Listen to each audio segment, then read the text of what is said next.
Hey, you know how I've been complaining in the last number of videos I've done that if this is quote unquote winning, then Trump is correct. I have gotten exhausted of winning, right? During the presidential campaign, Trump stated, "We are going to win so much, you're going to get tired of winning." And I've been bringing that up as kind of like a punchline, as a joke, because obviously we aren't actually winning. We are getting our asses whooped. But, hey, if you try to put it in a certain light, maybe some jackass out there could try to say that what's happening to the United States right now is a win. And so if you consider what's going on in the U.S. right now a win, and you consider what's been going on for the past, however long since Trump got into office a win, then we are winning, and I am exhausted of winning. But it's supposed to be kind of a joke. It's supposed to be like, hey, look at what that Yahoo said, and obviously that's not true. Nobody actually believes we're winning, do they? Well, apparently, yeah. Apparently they do. Yes, here is a post from the woke libtard media at the White House. A historic trade win for the United States. May 12th, directly from the White House. Anyways, we're gonna talk about this win. We're going to talk about this one. You're winning so much. When we went into this trade war, you were paying, 20% tariffs or whatever from a number of years ago, and buying all of your crap from China. And you're going to kind of come out of this trade war paying 30% tariffs on the stuff coming out of China, and that's about the only difference. We won as an Americans. We get taxed 10% more. And by golly, if that is a win, I am exhausted. Anyways, as you may or may not know, I'm known as Eli the Computer Guy. My pride and joy is something called SiliconDojo.com, where we do technology education over there. I do one-on-one conversations with folks every week. Today, I'm filming this on Monday. So I sit there from 1 to 5 and I talk to people about tech stacks. I'm willing to talk about tech stacks, but mainly it's about getting jobs. And so one of the reasons I do these particular videos is to explain to people why the job market is so bloody insane, right? Because I get people day after day after day, how to get a job, how to get a job, how to get a job. So I try to explain to them what the economy and what the job market currently looks like. And yeah, that's why I'm doing these videos, because it's insane, right? If business leaders don't know what to do, if we don't know what the future of this country looks like, if we don't know what the future of trade looks like, if we don't know what the future of the economy looks like, there's domino effects to that. One domino falls, another domino falls, another domino falls, another domino falls, and this kind of crap is just utterly insane. So anyways, let's talk about this. From the blue hair, woke libtard media at the White House. Fact sheet. President Donald J. Trump secures a historic trade win for the United States. And the worst part about this is I could actually read all of this with a completely straight face. I do not have to be snarky. I do not have to put emphasis on certain words. You can just read this, and where is the win? Hey, look! We stopped hitting ourselves. We stopped hitting ourselves. We win. We were getting beat up so much. After Trump decided to start hitting the United States. So now that Trump decided to stop hitting the United States quite so much, we're getting hit less. Oh God. Well, it is less than 4 years. I mean, the silver lining is we've got less than 4 years of this. So anyways, directly from the White House, securing another historic deal. Oh, buckos, it is historic, all right. Today, on the heels of the brand new deal with the United Kingdom, and again, remember the deal with the United Kingdom is where we're paying tariffs on the goods coming in from the United Kingdom. What it is 10%. So we are paying a tax of 10% on all the goods coming in from the United Kingdom. And if they send us over 100,000 cars in a year, we then get to pay a tax of 25% on those additional cars coming into the United States. So again, the win for the Trump administration is Americans are paying a lot more taxes. That's the win. And again, that's the thing with the UK. If you read the UK thing, like they have the option. They have the option to buy more of our food. Oh, anyways. I wonder how they're going to deal with that option. Let's see here. On the heels of the United Kingdom, President Donald J. Trump reached an agreement with China to reduce China's tariffs and eliminate retaliation. So the tariffs that China put on the United States in retaliation to our retaliatory tariffs are going to go down because Donald Trump is basically surrendering a hell of a lot. And eliminate retaliation, retain a U.S. baseline tariff tax on China, and set a path for future discussions to open market access for American exports. Today, the United States issued the first joint statement on trade in many years with China after successful negotiations over the weekend in Geneva, Switzerland. Both parties affirmed the importance of critical bilateral economic and trade relationship between both countries and the global economy. Oh my golly, did China say they want to sell crap to the United States? Surprise, surprise. For too long, unfair trade practices and America's massive trade deficit with China have fueled the offshoring of American jobs and the decline of our manufacturing sector. And, you know, our wages in the United States and the environmental laws in the United States and the zoning regulations in the United States and the fact that we've been pushing our kids in the United States for my entire generation not to go into the industries and that type of thing. But anyways, let's not look in the mirror. Eli, we're trying to solve America's problems. Now is not the time to look in the mirror. Anyways, in reaching an agreement, the United States and China will each lower tariffs by 115% while retaining an additional 10% tariff. Other U.S. measures will remain in place. Both sides will take these actions by May 14th, 2025. This trade deal is a win for the United States, demonstrating President Trump's unparalleled expertise in securing deals that benefit the American people. Yeah, if that came from Fox News, like maybe, but like... This is literally their bullet point on whitehouse.gov. This trade deal is a win, demonstrating Trump's unparalleled expertise.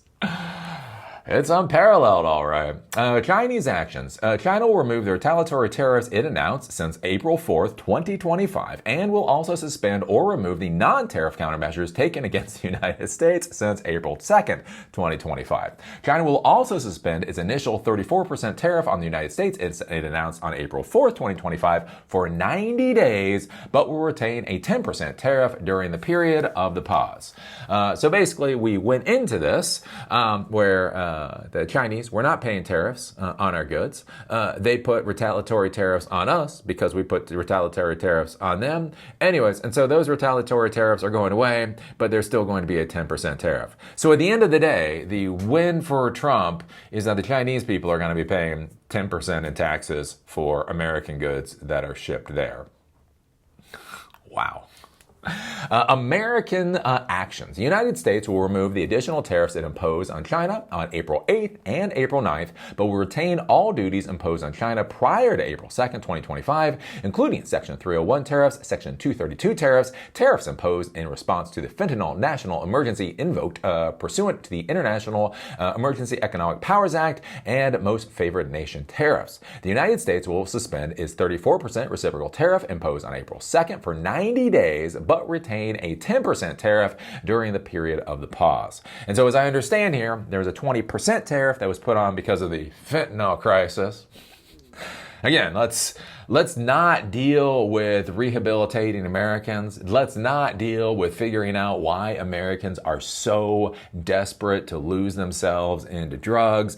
At no point let's look in the mirror on why we crave an escape from the misery of our lives to such a degree. So basically, because China has something theoretically to do with the fentanyl crisis, that there's going to be the 20% tariffs on that, because that's going to do something, God knows what. If you have to pay more taxes when you buy your Xbox, you are not going to have enough money for fentanyl. Maybe that's it. Maybe that's the idea here. Maybe Trump's idea is if he bankrupts the American people, they won't be able to afford fentanyl. I mean, it's a plan. It makes about as much sense as any of this other crap. So anyways, so there's going to be that 10% fentanyl tariff on top of the 20% fentanyl tariff on top of the 10% new tariff. So we're going to come out of this still paying 30% tariff. So we're still paying a 30% tax on the goods coming in from China. The good thing about this is that's actually something some people will be able to handle. Again, 145% tariff. Over doubling the cost of the goods coming in from China. Almost all companies can't be able to handle. But, with a 30% tariff, 30% tax on the goods coming in, more companies will be able to handle that. Though what I will say with this is, again, do remember for businesses, we talk about 30%. So you talk about 30% on $100 is $30. Right? Think about that. Think about if you went to the grocery store and you're used to buying $100 worth of goods, and all of a sudden it's now $130. How flexible is your financial situation where you can just dump another $30 on the table? One of the issues with this too is even with 30%, which is much better than 145%. Trump is now punishing the American people less than he was punishing the American people before. But even with that, that's significant, right? If you buy $100,000 worth of goods, right? So surveillance cameras, server racks, whatever else. That means you're going to be paying $30,000 in taxes just to be able to get your hands on those goods. And I think a lot of people really aren't thinking about, again, the ramifications for a lot of small businesses where $30,000 is a lot of money, right? That's half the salary. That's half a yearly salary for an employee. That might be the entire rent for your facility for an entire year. $30,000 in Trump taxes is still very significant to companies. The issue becomes, though, is it's like, okay, you're going to be paying 30% in Trump tax. But the idea is, well, 30% in Trump tax means that you'll buy more locally, you'll buy more American. But the issue is although it makes things more difficult for the small businesses, does it actually put the price point up enough where you buy American goods? And I've got to actually question that. Again, we saw that with Louis Rossmann. Gamers Nexus. So Gamers Nexus went out, actually did some very good reporting, interviewed frenemy of the show, Louis Rossmann, and he was talking about that. So there are these air stations, right? So he does soldering. So these air stations he sells to other people so they can do repair work. Basically, he buys them from China for $200 a pop and then sells them for like $400 a pop. The American version is $1,600 and comes with fewer accoutrements. So here's the thing. If it's $200 now and it goes up, let's say, to $300, less than $300, I don't know, $270, right? That is more expensive, right? Trump is pulling out a $70 tax on each one of those air stations that Lewis buys, but it's still now $270 versus $1,600, right? So it is a massive tax on the American people, but it's a massive tax that doesn't actually change how Americans shop, which is, again, a bit of a curious thing there. For 90 days. And the other thing with this, too, is that this is another 90-day pause. We've seen this 90-day pause with the tariffs before. Again, something was going to go on in Mexico and then Canada, and that's a 90-day pause. Then we're going to tariff Europe, and there's a 90-day pause. Now we're tariffing China, we got a 90-day pause. Is it off the table? Is it on the table? What the hell are we doing? And the big thing to be thinking about this for you, again, as an employee, is understand for business decision makers, how do you plan anything based off of this? Again, when you put out orders, when you decide to buy things, It takes time. Again, one of the things that kills really new small businesses is they misunderstand how long it takes for a business transaction to complete. Right? Again, back when I had my store and all that, you don't know how many times people would walk in, and they're like, I want the surveillance system, I love what you do, I want the surveillance system, blase, blase, blase. But then it just takes 6 months. It just takes 6 months because then they gotta go, and they gotta agree with a partner, or whatever else, or then they gotta get the money together. And then even once they got the money together, then you've actually gotta go do the install. Right? So from the point the person says, I want one, to the point you're walking away with your final check from the project, really is about 6 months. Now a lot of times it is faster than that, but many times it's about a 6-month thing. And so one of the issues you run into with this thing like the 90-day tariff pause is you have no idea what's going to be happening 4 months from now. Right? Your customers have no idea what's going to be happening 4 months from now. So this is a pause. So right now they're talking about that in Seattle. So apparently there are no ships in the port of Seattle because basically the trade with China basically went off a cliff. They talk about that in the port of Los Angeles and the other port that's right near there, right? Shipping there is down by 30 or 40%. And so the interesting thing about all this stuff is, okay, so this is paused for 90 days. So then you have to decide, right, as a business owner, can you stomach a 30% tariff? And that's a real question. Again, as I've talked about that before, as a business owner, I can either give you a raise, I can pay for toilet paper, I can pay for coffee, or I can pay for tariffs. Tariffs. Right? That's one of the things I tell you, right? When you're in a business, when you're in a business environment and you want to know, how shaky your company is, wait to see if you start getting that Lion coffee, right? If you have Starbucks coffee, every day you walk in, you got some Starbucks coffee, right? The thing. And then one day you go to that Lion coffee, it's in like the gold foil or whatever. That's when you know you're fucked. Because all of a sudden, the difference in cost between Starbucks coffee and Lion coffee is significant enough you're getting Lion coffee now, which means they care that much about the bills, right? $100 a month in savings on the coffee bill actually means something. And if your company cares about $100, that means you're probably screwed, right?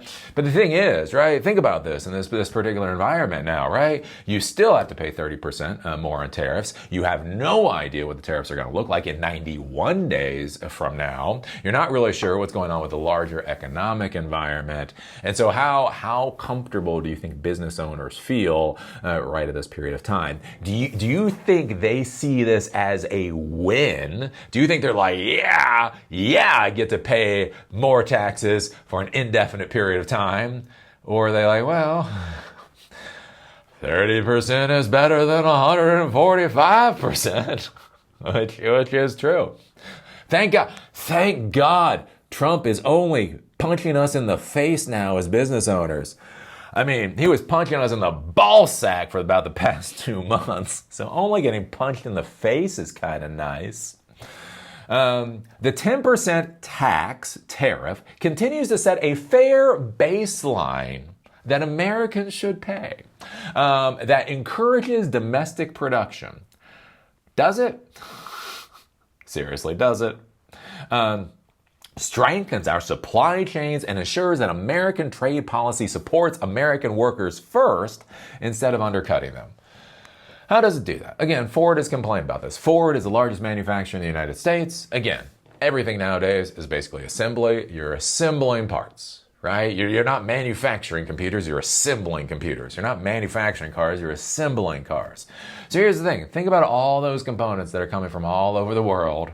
And now to get those components, to put them into a truck, you're now paying 10, 20, 30% additional taxes on. Is that really supporting the American workers? You charge enough tax to be a detriment to the American businesses. But again, you don't actually change anything to get more industry to come back to the United States.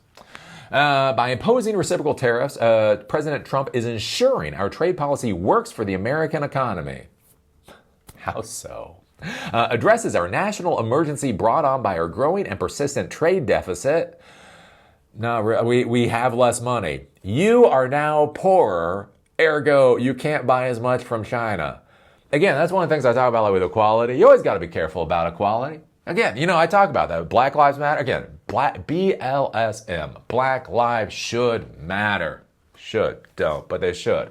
Anyways, we talk about that with equality, right? How do you get to equality? What I want is you have, the privileged people here, you have the underprivileged here, and you bring them up. You empower them, right? Well, the other way, so that's equal. So we're both equal. The other way to get to equality is to burn all the rich people's houses to the ground and make them poor.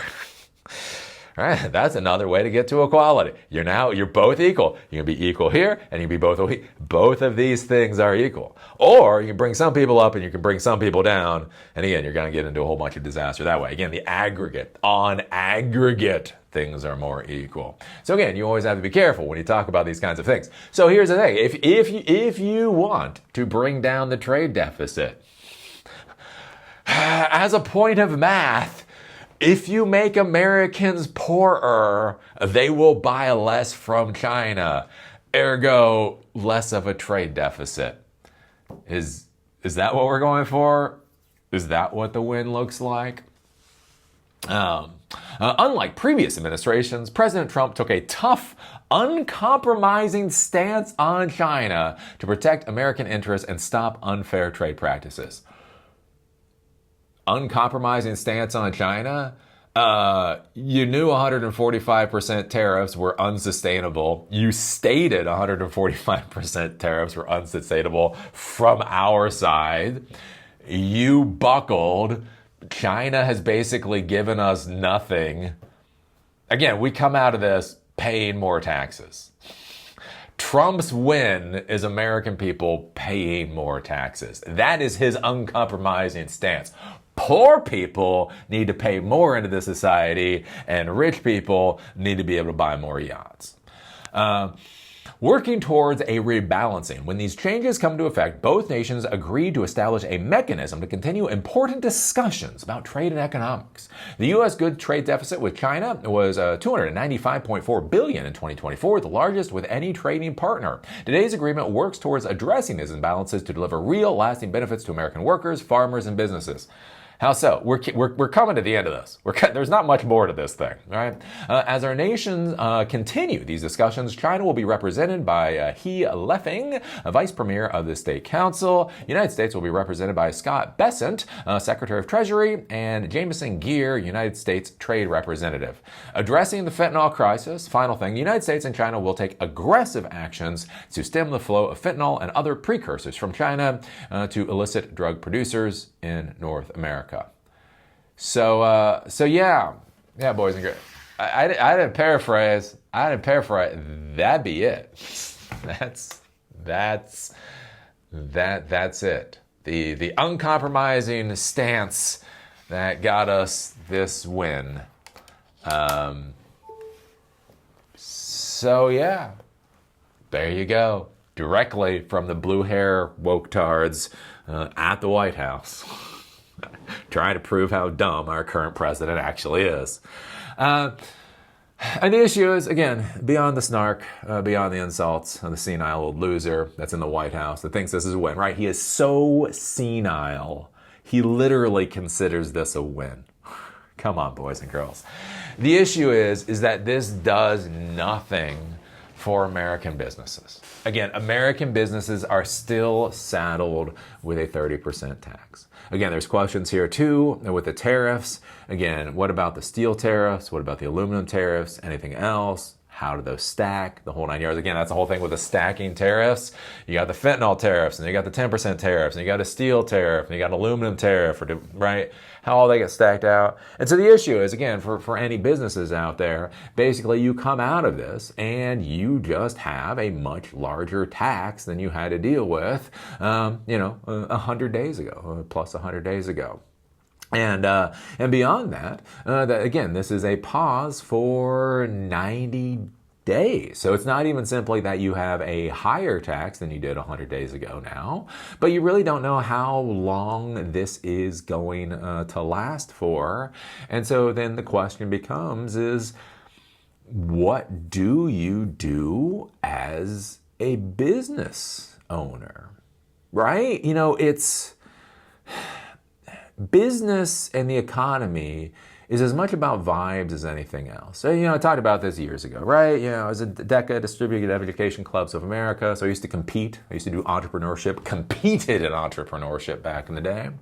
Literally had a buddy of mine at 17 years old. I met him in Hagerstown. We were sitting there talking. He's like, Eli, I don't know what to do. I'm like, man, what's going on? He's like, I now make more money than my mom. Again, you want to talk about like weird lived experiences? Yeah, my buddy I knew for years. He started this landscaping business when he was like 16 years old. By 17 years old, he was making twice as much as his mom did every year. And he was like, he just fucks with you, man. Well, anyways, again, I talk about that.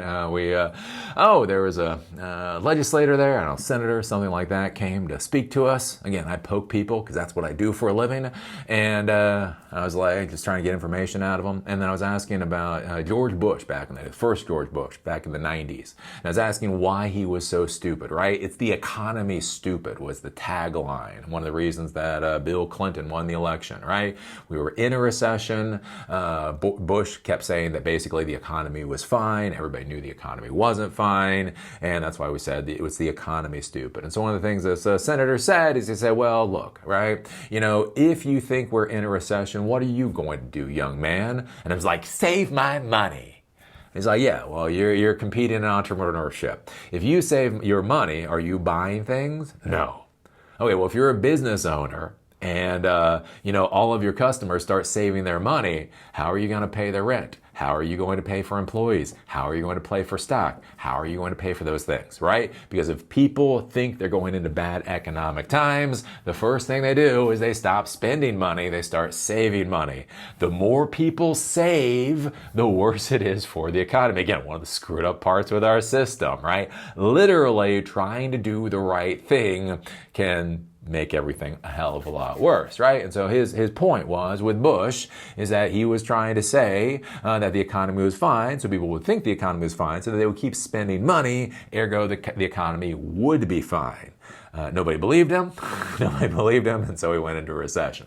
Anyways, the important thing to be thinking about with that, though, is think about this right now. Again, if you're a business owner, you look at this abject chaos that Trump is promulgating, and not only is he putting out chaos, but he thinks he's winning. He literally brings this out as a win. So if you're a business owner, you're sitting there, you're looking at significantly more taxes. You look at the fact that this isn't a permanent thing, so you can't bet on this for any length of time. And then you realize all of your customers, all of your vendors, everybody else is looking at this exact same insanity, and they're trying to plan what's going on. How likely are you to throw $100,000 down, $1 million down, whatever else, in order to build for the future? Or are you going to try to conserve that money, again, to be able to survive until things hopefully get better?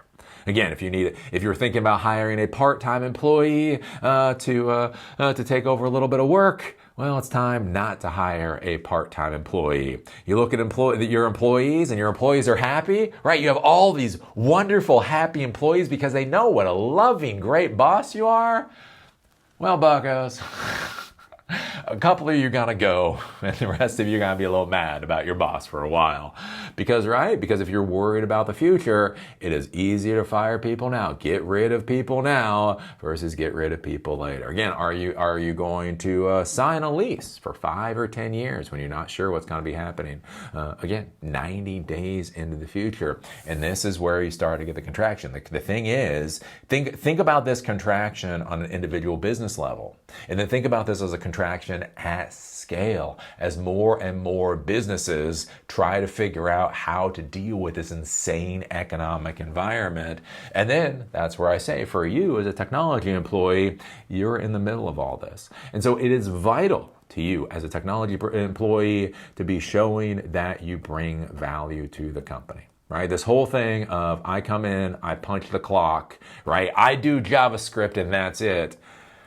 Yeah, that's great during the boom times. During the boom times, fine. Be a snotty ass bitch, right? Do whatever you want during the boom time. But again, this is not the boom times. And there are gonna be a lot of kids out there that thought that they're valuable. right? Do you know what I'm worth? Well, I know what you were worth. You were worth a lot of money. Now you're not worth anything. Again, remember? Laid off as a pizza delivery driver after the dot-com bust. I got that lesson pretty good.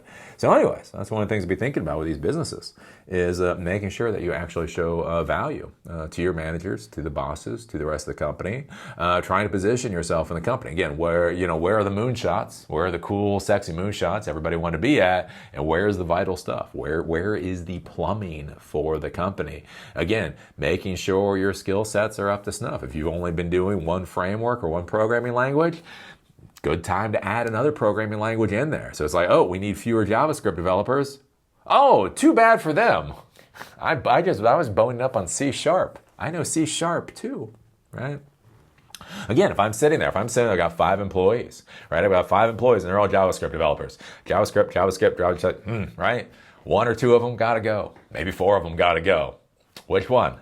It's like, and I sit there and it's like, okay, well, all of these folks are all they can do is JavaScript development. And this one can do JavaScript and the rest of the stack.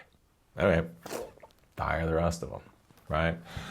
These are things that you have to consider going forward. And I have gotten pushback from some viewers. And they're like, Eli, you have to look at this from the employee's standpoint. Like, stop looking at it from the boss's standpoint. And here's the thing with this, right? Again, with this whole employee standpoint, horse crap, right? Here's the deal. Even if you do the right thing, you can still get fired. You can still get laid off. Sometimes entire departments go away. And sometimes entire businesses just get wiped out.